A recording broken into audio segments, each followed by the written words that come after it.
नमस्कार दोस्तों, प्रिय मित्रों। मैं सीबी हाड़ा, व्याख्याता हिंदी शिक्षक राजस्थान से हाड़ा कॉम्पिटेटिव क्लासेज के मंच पर आप समस्त विद्वत समाज का हार्दिक अभिनंदन करता हूं, स्वागत करता हूं। जैसा कि आपको विदित है, हम इस विषय पर क्लास 12th हिंदी अनिवार्य व हिंदी विशेष के विद्यार्थियों के लिए अलंकार विषय पर 2 क्लासेस में डाल चुका हूं और ये इस विषय पर मेरी तीसरी क्लास है, जिसकी शुरुआत हम करने जा रहे हैं। प्रसिद्ध अलंकार अर्थालंकार जो हिंदी साहित्य के विद्यार्थियों के लिए लगाया हुआ है, वह है मित्रों दृष्टांत अलंकार। बहुत ही चर्चित अलंकार हिंदी साहित्य के पाठ्यक्रम में लगाया हुआ है। तो चलिएगा शुरुआत करते हैं इस विषय की दृष्टांत अलंकार से। सबसे पहले बात करते हैं इस दृष्ट प्लस अंत, ये जो 2 शब्दों से मिलकर बना है। तो इस शब्दार्थ का अर्थ है दृष्टांत का प्रामाणिक निश्चय को देखना। अंत शब्द जो है वो निश्चयार्थक होता है, यानी निश्चय अर्थक होता है। इसका जो लक्षण है वो किस तरह से हम स्पष्ट कर सकते हैं, तो वो देखिएगा, जहां उपमेय और उपमान दोनों वाक्यों में उपमान उपमेय तथा साधारण धर्म का बिंब प्रतिबिंब भाव झलकता हो, ऐसी परिस्थिति में दृष्टांत अलंकार होगा। अब यहाँ एक शब्द आया है बिंब प्रतिबिंब भाव। किसे कहें हम बिंब प्रतिबिंब भाव दृष्टांत अलंकार में, ये बहुत इंपॉर्टेंट बात है। तो इसको हम कहते हैं कि जैसे किसी वस्तु और दर्पण में पड़ने वाली उसकी छवि या परछाई में जो समानता या सादृश्य संबंध होता है, उसे बिंब प्रतिबिंब भाव कहा जाता है। यानी कि वस्तु और उसकी परछाई, इन दोनों में जैसी वस्तु होगी वैसी उसकी दर्पण में परछाई होगी। तो वस्तु और परछाई में जो संबंध होता है वो बिंब प्रतिबिंब भाव संबंध होता है। साहित्य में ये किस तरह से दिखाई देगा, वस्तु और उसकी परछाई? तो साहित्य में ये दिखाई देता है कुछ इस तरीके से कि जैसे मान लो कहीं सौंदर्य दिखाई दे तो उसके साथ प्रफुल्लता उसकी परछाई के रूप में दिखना चाहिए। यदि शक्ति है तो साहस उसकी परछाई के रूप में दिखना चाहिए। यदि किसी के चरित्र में शील है तो हर्ष और पुलक उसकी परछाई के रूप में प्रतिबिंब दिखना चाहिए।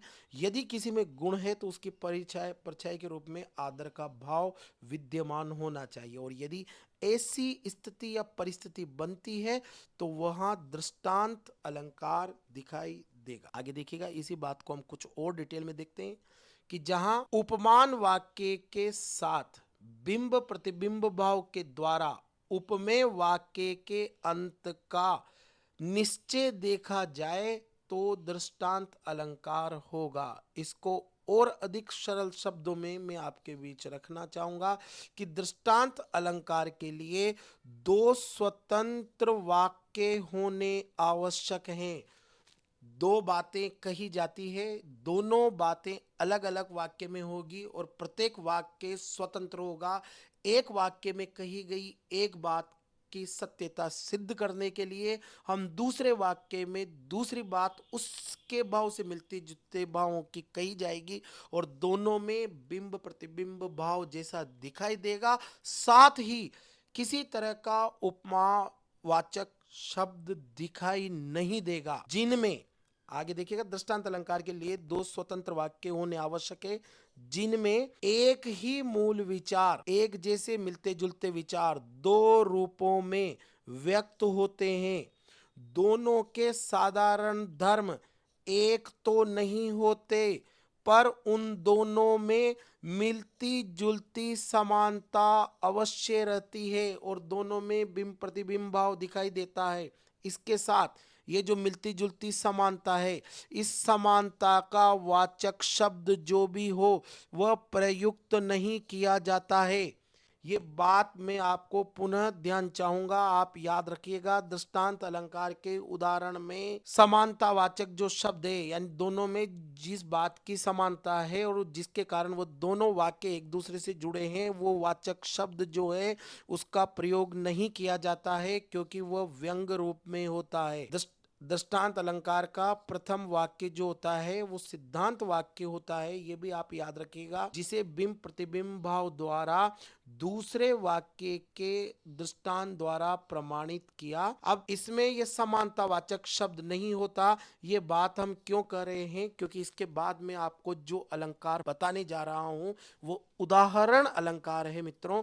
उदाहरण अलंकार में इस वाचक शब्द का प्रयोग होता है और इन दोनों के यानी दृष्टांत के और उदाहरण के जो उदाहरण दिए जाएंगे वो लगभग मिलते जुलते होते हैं, उनमें अंतर इस शब्द से ही होगा। अब उदाहरण देखिएगा। दृष्टांत अलंकार जो हमने तथ्य के रूप में देखा, जितनी बातें हमने तथ्यात्मक देखी कि उपमेय वाक्य यानी कि एक वाक्य की कही गई बात की सत्यता के लिए जब दूसरा वाक्य कहा जाएगा और दोनों के बीच बिंब प्रतिबिंब भाव संबंध दिखाई देगा, साथ ही उस समानता का सूचक कोई वाचक शब्द वाक्य में प्रयुक्त दोनों वाक्यों में प्रयुक्त नहीं होगा तो दृष्टांत अलंकार होगा। अब इस बात के लिए हम उदाहरण आपके बीच प्रस्तुत करते हैं इस दृष्टांत अलंकार का। ये देखिएगा, पहला वाक्य कि भरतहि होई न राज मद विधि हरिहर पद पाए, कि भरत को राज्य का मद नहीं हो सकता, भले ही उसे कोई ब्रह्मा, हरि, विष्णु और हर शंकर का पद ही क्यों न दे दे। ये एक वाक्य की बात है। अब इस वाक्य में कही गई बात की सत्यता को प्रमाणित करने के लिए दूसरा वाक्य कहा जा रहा है कि कैसे, कि कबहू की कांची सीकरी सीकरी या कांची की कुछ बूंदे सीर सिंधु बिलगाई क्या दूध के सागर को जमा सकती है। अर्थ है कि नहीं जमा सकती, कि जैसे कुछ बूंदे कांची की खटाई की कुछ बूंदे क्या सागर को जमा सकती है, दही के रूप में बदल सकती है, तो नहीं बदल सकती। उसी प्रकार से भरत को राज्य का मद नहीं हो सकता, अयोध्या जैसे छोटे से राज्य का मद नहीं हो सकता, भले ही भरत को आप ब्रह्मा विष्णु महेश का पद भी दे दे तब भी भरत को राज्य का मद नहीं होगा। दो बातें हमने दो वाक्यों में कही। एक वाक्य की कही बात की सत्यता के लिए दूसरा वाक्य ये वाला वाक्य प्रयुक्त किया और दोनों वाक्य एक जैसे ही मिलते जुलते भावों से होने के कारण बिंब प्रतिबिंब भाव संबंध से जुड़े हैं और दोनों में कोई समानता सूचक शब्द नहीं दिया हुआ है, अतः दृष्टांत अलंकार है। स्पष्टीकरण भी मैंने आपके लिए लिख दिया है कि आप देखिएगा इस पद में दृष्टांत अलंकार है, ये स्पष्ट है क्योंकि पहले कथन, ये जो ऊपर वाला पहला कथन है कि भरतहि होई न राजमद विधि हरिहर पद पाई, की सच्चाई को या की सत्यता को प्रमाणित करने के लिए या साबित करने के लिए दूसरा कथन कहा गया है कि कबहू की कांची सीख रही, क्या कभी कांची की कुछ बूंदे सीर सिंधु बिलगाई क्या दूध के सागर को अलग कर सकती है, यह दृष्टांत दिया गया है।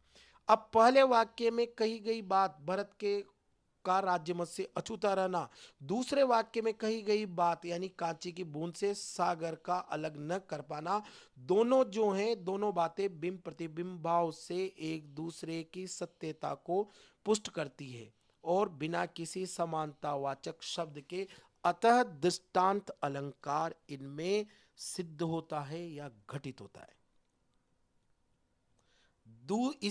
इसी अलंकार का मैं दूसरा उदाहरण भी आपके बीच रखना चाहूंगा। आप देखिएगा, दुसह दुराज को प्रजान को क्यों न बड़े दुख द्वंद्व, जो दुसह असहनीय रूप से दो राज में द्विराज में दोहरी शासन व्यवस्था में दो राजाओं के शासन काल के बीच प्रजा का जो दुख द्वंद्व है, असहनीय दुख जो है इनमें क्यों न बढ़े, वह कैसे नहीं बढ़ेगा, वो जरूर बढ़ेगा।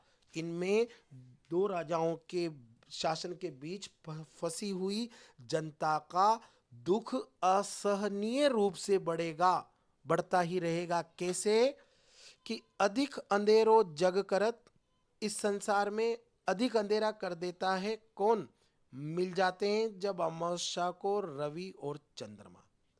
वैसे रवि और चंद्रमा दोनों प्रकाश के कारक हैं संसार में, किंतु अमावस्या की तिथि को जब ये दोनों मिल जाते हैं तो ये अधिक अंधेरा यानी कि संसार में अंधकार कर देते हैं, प्रकाश देने के स्रोत भी। अब ये दो बातें अलग अलग, एक वाक्य में हमने एक बात कही, उसी की मिलती जुलती दूसरी बात पहली बात की सत्यता को स्पष्ट करने के लिए कही, और दोनों वाक्यों में बिंब प्रतिबिंब भाव संबंध झलकता है। अतः दृष्टांत अलंकार है। स्पष्टीकरण भी मैं नीचे दे रहा हूं कि जब दो राजा शासन करते हैं द्विराज में, तो प्रजा के दुख और संघर्ष, दुख द्वंद्व क्यों न बढ़े, जरूर बढ़ेंगे। कैसे कि अमावस्या के दिन जब सूर्य और चंद्रमा, जो दोनों प्रकाश के स्रोत हैं, एक साथ मिल जाते हैं, तो वे दुनिया में प्रकाश करने की अपेक्षा अधिक अंधकार कर देते हैं। इस तरीके से ये कहा जा सकता है कि पदों में प्रथम पद की कही गई बात को दूसरे पद की कही गई बात से सत्यता प्रमाणित की जाती है। दोनों में बिंब प्रतिबिंब भाव संबंध दिखाई देता है, और इस समानता सूचक संबंध को अभिव्यक्त करने वाला कोई वाचक शब्द इनमें प्रकट नहीं होता। अतः दृष्टांत अलंकार है। इसी तरह का तीसरा उदाहरण भी मैं आपके बीच रखता हूं, आप देखिएगा। तीसरा उदाहरण कहता है कि रही मन असुआ नयन ढरी।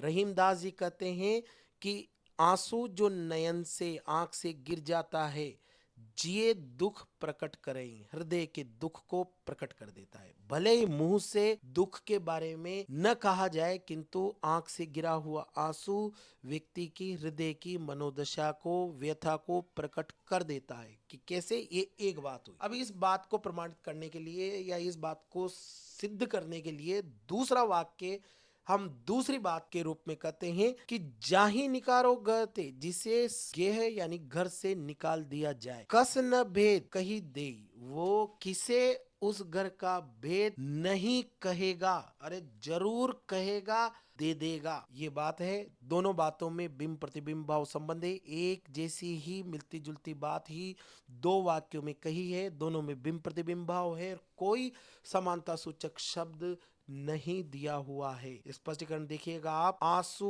आंख से बहकर मन के दुखों को बाहर कर देते हैं। ठीक उसी तरह जैसे किसी व्यक्ति को अगर घर से निकाल दिया जाए तो वह घर के सारे भेद दूसरों को बता देता है।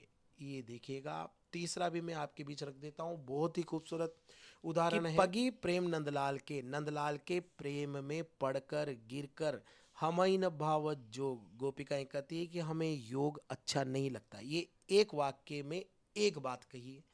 अब इस बात की सत्यता के लिए दूसरी बात कही जा रही है दूसरे वाक्य में कि मधुप निष्कंटक राजपद राज्य को पाए के पाकर के भीख न मांगत लोग। जो भिखारी व्यक्ति है, क्या वह भीख मांगेगा? नहीं मांगेगा।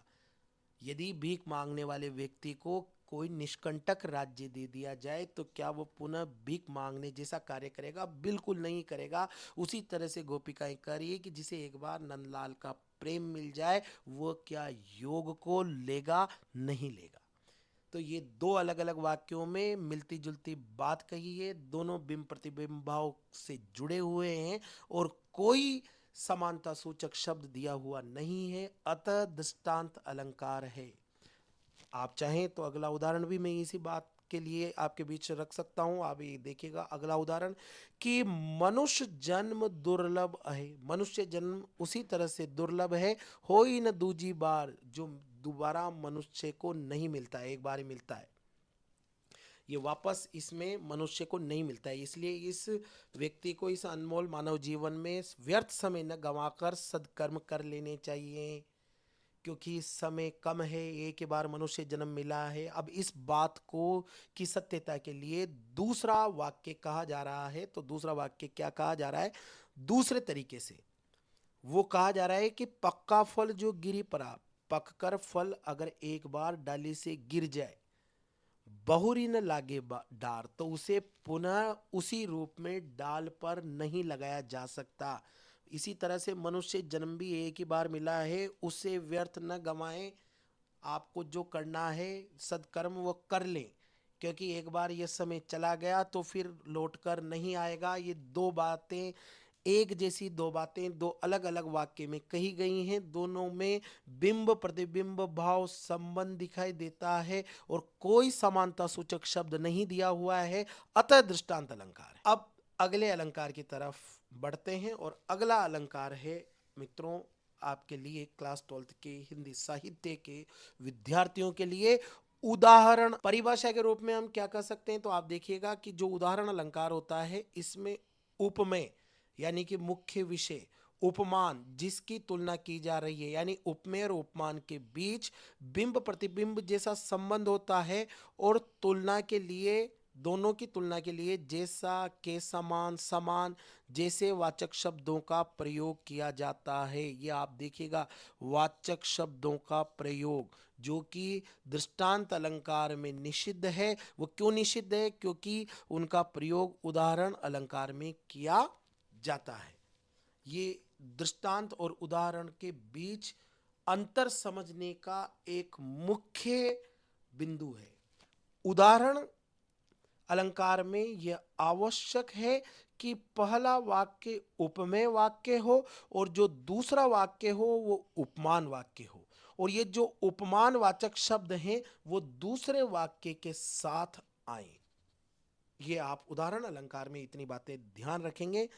अब आप ये जो तथ्य पढ़े इनको उदाहरण के रूप में देखें कि नीकी भले अच्छी है कोई बात, नीकी पे किंतु फीकी लगती है, प्रभावहीन लगती है यदि बिना अवसर के उसे कहा जाए। यानी कि कितनी ही अच्छी बात हो किंतु बिना अवसर के कही जाएगी तो फीकी प्रभावहीन लगेगी, ये बात कही गई। अब इस उदाहरण अलंकार में क्या होता है कि इस बात की सत्यता के लिए दूसरा वाक्य कहा जाता है और उपमा उन दोनों की समानता सूचक शब्द भी होगा। ये समानता सूचक शब्द रहा, ये रहा जैसे, और ये दूसरे वाक्य में आता है। ये भी आप ध्यान रखें, कहीं भी आ सकता है, आगे आ सकता है, पीछे आ सकता है। कि वर्णत युद्ध में नहीं श्रृंगार स्वाद, यदि युद्ध का वर्णन चल रहा हो, कोई युद्ध के परिस्थितियों का वर्णन कर रहा हो तो उसमें प्रेम श्रृंगार की बातें जिस रूप में अच्छी नहीं लगती है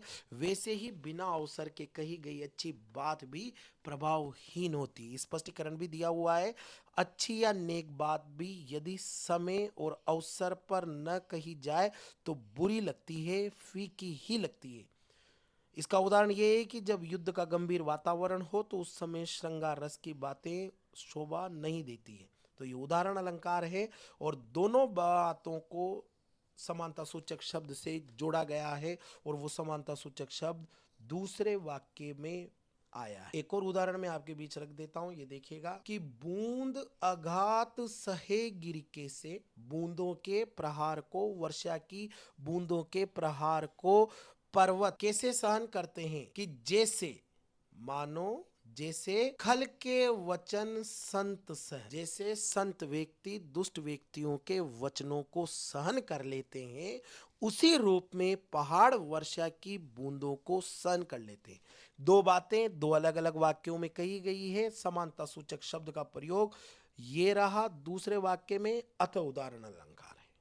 आगे तीसरा भी मैं एक और उदाहरण आपके बीच रख देता हूं कि ये देखिए, उभय बीच, दोनों के बीच में सीता जी सोहती है, अच्छी लगती है, कैसे कैसे, ये समानता सूचक शब्द रहा।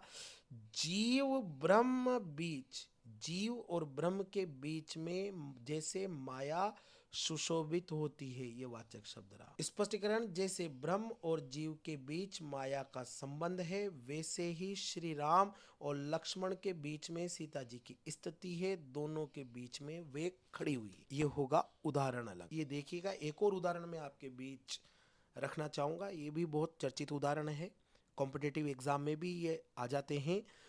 देखिए, बुरो, कोई बुरा व्यक्ति बुराई जो तजे, यदि वह बुराई करना छोड़ दे, बुरा व्यक्ति दुष्ट व्यक्ति यदि दुष्टता छोड़ देता है तो क्या होता है, तो सामान्य सामाजिक का चित्त खरो अत्यंत सकात भयभीत हो जाता है। यदि दुष्ट व्यक्ति दुष्टता छोड़ दे तो सामान्य व्यक्तियों का जो चित्त है वो भयभीत हो जाता है, ये एक बात कही गई। अब कैसे हो जाता है? ये समानता सूचक शब्द देखिए, जो, जैसे। निष्कलंक, कलंक रहित चंद्रमा को देखकर, चंद्रमा में कलंक होता है, दाग धब्बे होते हैं, पर कभी चंद्रमा निष्कलंक दिख जाए, गने लोग उत्पात, तो व्यक्ति उस दिन को, उस समय को अमंगल सूचक समय में गिन लेते हैं।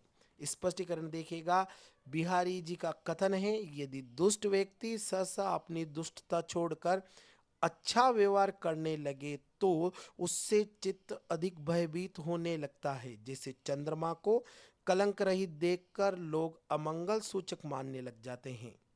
इस तरह से दो बातें कही गई है, दो अलग अलग वाक्यों में बिंब प्रतिबिंब भाव जैसी स्थिति है, किंतु दोनों का उपमा समानता सूचक शब्द भी दूसरे वाक्य में प्रकट हो रहा है। इसलिए जो अलंकार बन रहा है वो अलंकार है उदाहरण अलंकार। चलिए आगे बढ़िएगा। बहुत से उदाहरण मैंने आपकी प्रैक्टिस के लिए दिए हुए हैं, आप ध्यान देना। ये बात भी मैं आपके बीच यहाँ लिख रहा हूँ नोट लगा के, कि उदाहरण अलंकार एक वाक्य में उपमेय और उपमान के बिंब प्रतिबिंब संबंध को दर्शाता है, वहीं दृष्टांत अलंकार दो अलग अलग कथनों को बिंब प्रतिबिंब भाव से जोड़कर एक कथन को सिद्ध करता है। ये उदाहरण अलंकार और दृष्टांत अलंकार में के बीच अंतर होता है।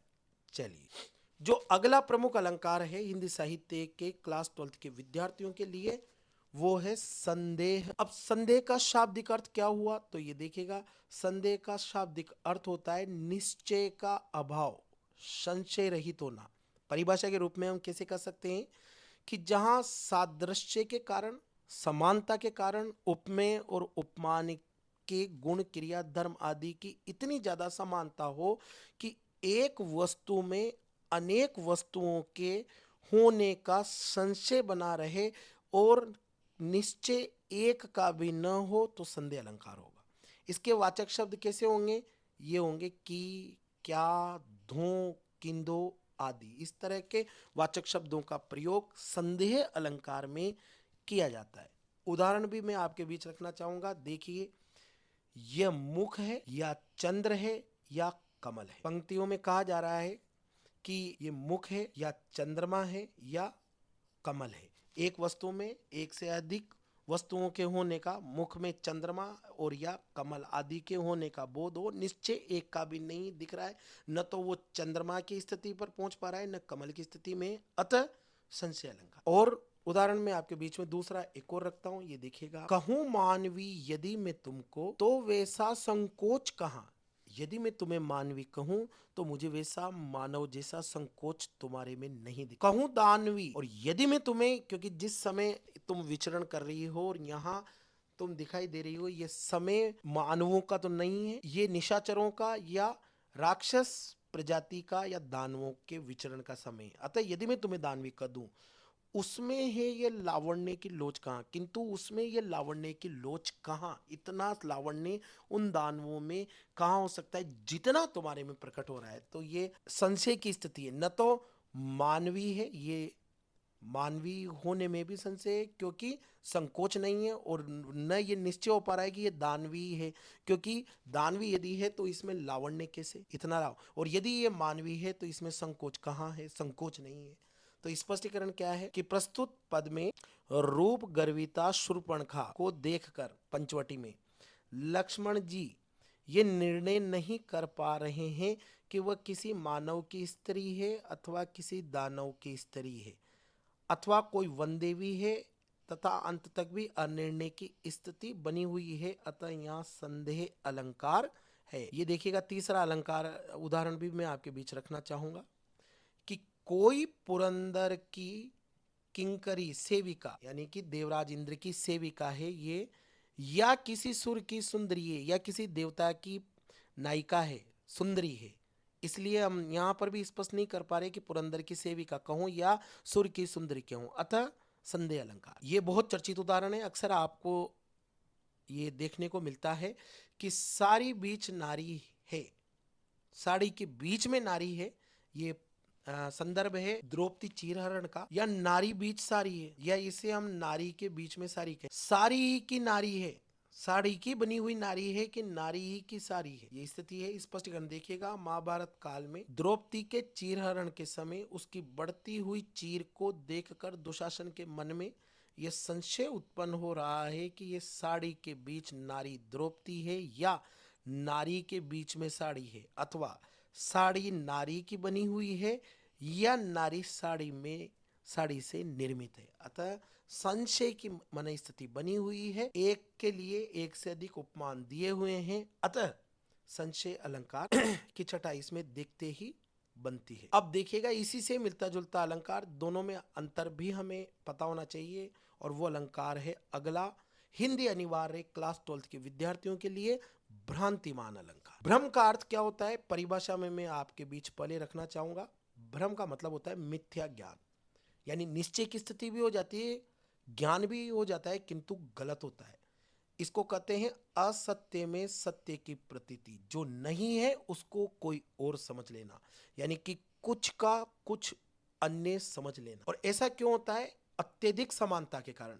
जब सादृश्य के कारण, समानता के कारण उपमेय में उपमान का भ्रम हो, अर्थात जब उपमेय को भूल से उपमान समझ लिया जाए तो भ्रांतिमान अलंकार होता है। ये आप जरूर याद रखें, परिभाषा के रूप में आप ये लाइन जरूर लिखें।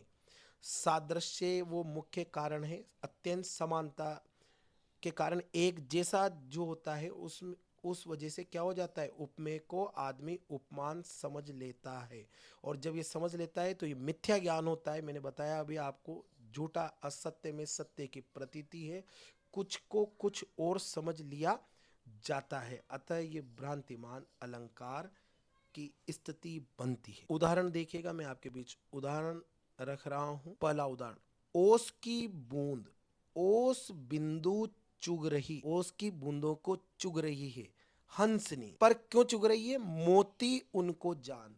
वो उसकी बूंदें हंसनी को मोती जैसी लग रही है, और वो उसको मोती ही समझ रही है, इसलिए उनको वो मोती समझकर चुग रही है। उसके मन में ये संशय नहीं है कि ये उसकी बूंदें भी हो सकती है। वो उनको उसका जो ज्ञान है वो असत्य में सत्य की प्रतीति कर लेती है, मिथ्या ज्ञान है उसकी बूंदों में मोतियों का ज्ञान वो कर लेती है, और वो चुगना क्रिया संपन्न कर लेती है।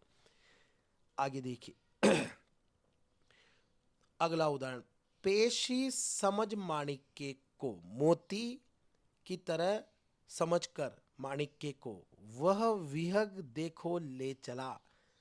एक पक्षी ओस की बूंदों को माणिक्य मोतियां समझकर उठा ले जा रहा है। ये भ्रांतिमान अलंकार का उदाहरण है, जहां समानता के कारण एक वस्तु को दूसरी वस्तु समझ लिया जाता है। ओस की बूंदों को क्या समझ लिया जाता है? मोती समझ लिया जाता है, और उनमें भ्रम हो जाता है। यहाँ ओस की बूंदों को माणिक्य समझ लिया गया है, अतः भ्रांतिमान अलंकार है। यह भी बहुत चर्चित उदाहरण है कि जानी श्याम को, कृष्ण को श्याम घन बादल, कृष्ण को बादल समझकर नाची उठे बनमोर। ये वन के जो मोर हैं वो नाच उठे। ये अगला भी बहुत ही चर्चित उदाहरण है, मैं आपके बीच इसको भी रखना चाहूंगा कि नाक का मोती जो है वो अधर की कांति से, नायिका के गुलाबी अधरों की चमक से बीज क्या हो गया, वो गुलाबी कलर का दिख रहा है, अतः बीज दाड़िम का समझकर भ्रांति से वो अनार का दाना समझ लेता है तोता। देखकर ससा हुआ शुक मोने, तोते ने नायिका की नाक की नथ में पहने हुए मोती को दाड़िम का बीज समझ लिया है, और समझ को थोड़ी देर मौन हो जाता है और सोचता है अन्य शुक ये कौन है। नायिका की नासिका को तोते की उपमा दी है, क्योंकि वो इतनी नुकीली और छोटी, और उसमें पहना हुआ जो उसने नथ है, नथ का जो मोती है उसे वो चोंच में दबाया हुआ दाड़िम का बीज समझ रहा है, और उसे देखकर जो तोता है वो मौन हो जाता है। और इस तरह से किसी को कुछ और समझ लेना, असत्य में सत्य की प्रतीति कर लेना, अतः भ्रांतिमान अलंकार हो। अगला उदाहरण भी मैं आपके बीच रखता हूं, यह भी बहुत ही चर्चित है कि कपि करी हृदय विचार। हनुमान जी ने हृदय में विचार किया, अशोक वाटिका के संदर्भ में है। दीन मुद्रिका डारी तब, और उन्होंने मुद्रिका डाल। सीता जी ने क्या जनो मानो अशोक अंगार, जो अशोक वृक्ष का अंगार है वो समझकर दीन हर की उठी कर गए हूँ, और उन्होंने प्रसन्नता पूर्वक उसे उठाकर रख लिया है। तो हनुमान जी द्वारा सीता जी को प्रभु राम की मुद्रिका भेंट करने का वर्णन है। अर्थ है कि जब हनुमान जी ने हृदय में विचार करके सीता जी के सामने अंगूठी डाली और सीता जी ने उस अंगूठी को अंगारे की तरह मानकर हर्षित होकर तुरंत अपने हाथ में ले लिया। तो अंगूठी को अंगारा मान लेना, असत्य में सत्य की प्रतीति कर लेना, भ्रांतिमान अलंकार को सिद्ध करता है। तो ये संदेह और भ्रांतिमान के बीच भी अंतर मैं आपके बीच यहाँ रख रहा हूँ। संदेह में क्या होता है? अनिश्चित चित्त की अवस्था होती है, जबकि भ्रांतिमान में चित्त की अवस्था निश्चित होती। संदेह में निर्णय नहीं कर पाता है व्यक्ति, भ्रांतिमान में निर्णय तो कर लेता है पर निर्णय गलत होता है। संदेह में उपमेय में उपमान का संशय बना रहता है, भ्रांतिमान में ये मिथ्या ज्ञान होता है या उसे धोखा होता है। इसमें संदेह में संशय का जो कारण होता है उस सादृश्य के कारण होता है, और भ्रांतिमान में भी जो भ्रम होता है, मिथ्या ज्ञान होता है, उसका कारण सादृश्य ही होता है। किस तरह का सादृश्य? कि गुण क्रिया आदि की समानता, और भ्रांतिमान में हम कहेंगे असत्य में सत्य की प्रति। संदेह और भ्रांतिमान अलंकार का मुख्य अंतर यहाँ स्पष्ट कर देता हूं, यह है कि संदेह अलंकार में दो वस्तुओं में से कोई एक वस्तु है या नहीं, यह अनिश्चितता बनी रहती है, जबकि भ्रांतिमान अलंकार में एक वस्तु को देखकर किसी दूसरी वस्तु का भ्रम हो जाता है, और वह जो भ्रम है वो दूर नहीं होता है बल्कि क्रिया के रूप में प्रकट होता है। इस तरीके से हम संदेह और भ्रांतिमान अलंकार को एक और अंतर में आपके बीच रख देता हूं कि संदेह अलंकार में या अथवा किंतु जैसे शब्दों का प्रयोग होता है और अनिश्चितता अंत तक बनी रहती है, जबकि भ्रांतिमान में भ्रम पूरी तरह से प्रकट हो जाता है। अगला प्रमुख अलंकार है हिंदी अनिवार्य के विद्यार्थियों के लिए विरोधाभास। इसका शब्द का अर्थ होता है विरोधाभास का विरोध का आभास देने वाला, अर्थात विरोधाभास। अब इसको कैसे कर सकते हैं अपन परिभाषा के रूप में कि जहां विरोध न होने पर भी विरोध जैसा दिखाई दे, जहां विरोध नहीं है किंतु फिर भी विरोध जैसा दिखाई दे, अर्थात यह तब होता है जब कोई चीज विरोधी न होते हुए भी विरोध पूर्ण लगती है। ये जो विरोध होता है ये शब्द आश्रित होता है, यानी बाहर से ही होता है, अर्थ आश्रित नहीं, आंतरिक रूप से ये विरोध नहीं होता। विरोधाभास अलंकार वह अलंकार है जिसमें एक ही वाक्य या पद में दो विपरीत या विरोधी अर्थ वाले शब्दों या भावों जिससे विरोध का आभास होता है, अतः विरोधाभास अलंकार दिखाई देता है। तो महत्वपूर्ण है, विरोध का आभास देने वाला अलंकार क्या कहलाता है? और ये जो विरोध होता है ये बाहरी तौर पर होता है, शब्द आश्रित होता है, आंतरिक तौर पर नहीं होता, यानी अर्थ आश्रित ये नहीं होता है। अब इसको उदाहरण के रूप में समझ कि जो जो बूढ़े श्याम रंग त्यों त्यों उज्जवल होए। ये पूरा बिहारी जी का दोहा कुछ इस तरीके से है कि या अनुरागी चित्त की गति समझे नहीं कोई, कि जो जो बूढ़े श्याम रंग त्यों त्यों उज्ज्वल होए। स्पष्टीकरण ऐसा है कि इन पंक्तियों में विरोधाभास अलंकार है, क्योंकि श्याम रंग जो है यानी काला रंग है, उसमें डूबने पर उज्ज्वल यानी चमकदार होने का वर्णन किया गया है, जो कि स्पष्ट विरोध है। कैसे? कि भाई काले रंग में डूबने पर तो आदमी काला ही होगा, वो चमकदार कैसे हो सकता है? और यदि वो चमकदार हो रहा है तो ये विरोध प्रकट हो रहा है, विरोधाभासी बात है। वास्तविक अर्थ क्या है यहाँ? ये शब्द आश्रित विरोध है। पहले भी हमने कहा है विरोधाभास अलंकार में जो विरोध होता है वो बाहरी तौर पर होता है, शब्द आश्रित होता है, अर्थ आश्रित नहीं होता है।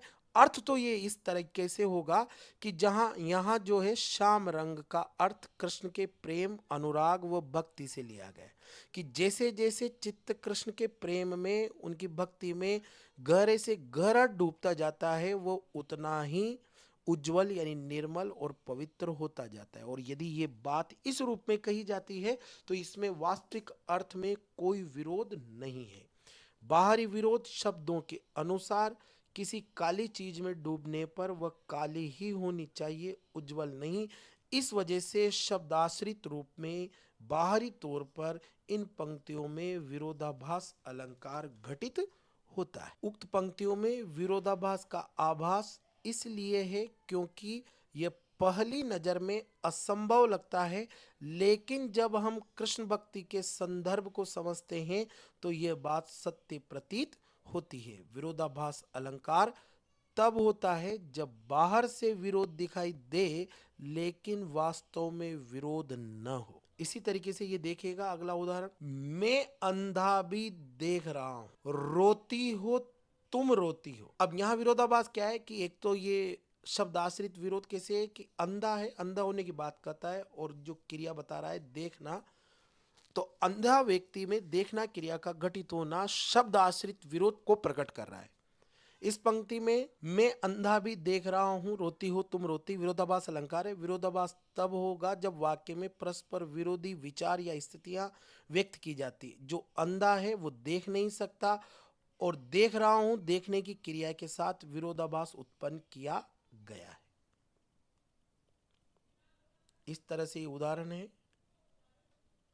अगला देखिएगा आप, अगला जो चर्चित अलंकार आपके लिए लगाया गया है वह है मित्रों अन्योक्ति अलंकार, अप्रस्तुत प्रशंसा अलंकार। इसका लक्षण क्या है ये भी आप देखें कि जहां अप्रस्तुत के वर्णन द्वारा प्रस्तुत की प्रतीति हो वहां अन्योक्ति अलंकार होगा। यहां प्रशंसा का अर्थ वर्णन मात्र ही लेना चाहिए। प्रस्तुत अर्थ ये ना अप्रस्तुत के द्वारा प्रस्तुत की प्रतीति, अप्रस्तुत के वर्णन द्वारा प्रस्तुत की प्रतीति। तो यहां देखिएगा प्रस्तुत अर्थ उस अर्थ को कहते हैं जो प्रसंग का विषय हो या जो प्रसंग में लगता हो, जिसका वर्णन करना अभिष्ट हो, अर्थात जिसका कवि वर्णन करना चाहता हो। तो अप्रस्तुत के वर्णन के द्वारा जब प्रस्तुत की प्रतीति हो तो वहां अन्योक्ति अलंकार होगा। अप्रस्तुत अर्थ क्या होगा?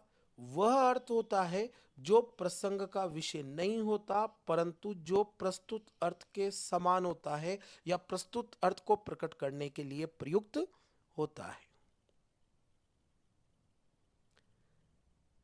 अब अन्योक्ति अलंकार में एक और बात आप याद रखिएगा कि अप्रस्तुत प्रशंसा या अन्योक्ति में प्रस्तुत या अभिष्ट अर्थ का प्रत्यक्ष कथन नहीं किया जाता। जो कवि का मूल अर्थ है, जिसे कवि बताना चाहता है, जो कवि को अभिष्ट है, उसका वो सीधे सीधे तौर पर कथन नहीं करता है। प्रस्तुत के स्थान पर अप्रस्तुत का कथन किया जाता है, पर उससे अर्थ प्रस्तुत का ही लिया जाता है। ये बात भी आप ध्यान देंगे। अब मैं आपके लिए इस बात को, इन तथ्यों को उदाहरण के रूप में घटित करता हूं। आप देखिएगा यहां पर कि माली आवत देख कर कलियन करी पुकार। माली को आता देखकर, ये अप्रस्तुत अर्थ चल रहा है। माली, कलियां आदि, फूल, ये सब अप्रस्तुत है। तो माली आवत देखकर, माली को आता देखकर कलियां पुकार कर रही है। क्या कर रही है कि फूल फूल चुन लिए, फूलों को तो चुन लिया गया है आज माली के द्वारा। कल यानी काली हमारी बार, कल हमारी बारी है। कल जो कलियां हैं वो फूल बनेंगी और ये माली आज की ही भांति कल हमें भी चुन लेगा।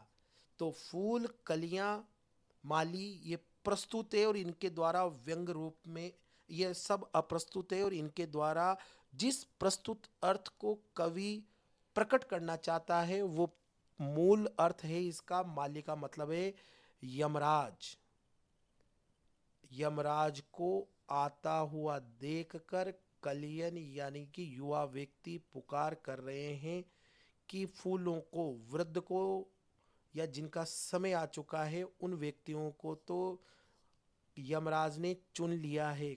कल ये समय हमारा भी होगा और ये हमें भी लेकर चला जाएगा। ये इसका प्रस्तुत या अभिष्ट अर्थ है। तो अप्रस्तुत के द्वारा जब प्रस्तुत का बोध हो तो अन्योक्ति अलंकार होगा।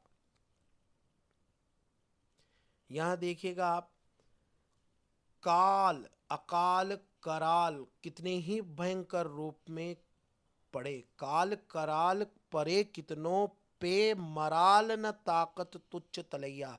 जो राजहंस होते हैं वो छोटे मोटे सरोवरों का, ताल तलैयों का आश्रय नहीं लेते हैं।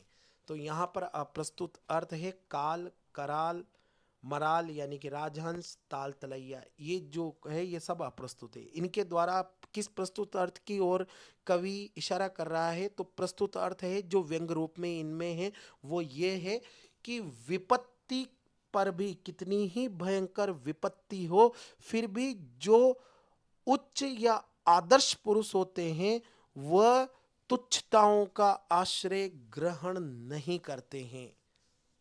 जो सद्पुरुष होते हैं वो निम्नताओं का आश्रय ग्रहण नहीं करते हैं, विपरीत परिस्थितियों में भी। इस तरीके, और ये देखिएगा आप, ये भी चर्चित उदाहरण है बिहारी जी का। यहां देखिएगा, नहीं पराग, पराग नहीं है, नहीं मधुर मधु और नहीं कोई अत्यंत सिक्त मधुरता है, न विकास है इस समय, अली है भोरे, कली ही सो, इस कली से ही बंध गया है।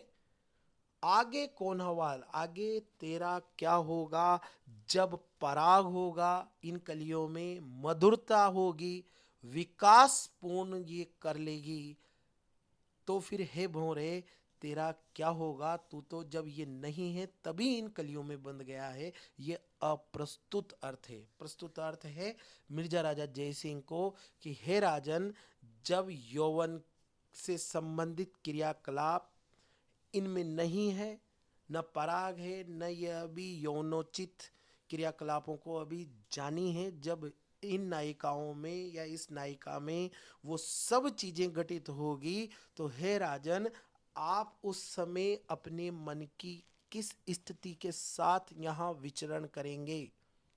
तो ये बात हो गई अप्रस्तुत के द्वारा। जब प्रस्तुत का बोध हो तो वहां अन्योक्ति अलंकार होता है। तो मित्रों, समय की अधिकता के कारण विषय को मैं यहीं रोकता हूं।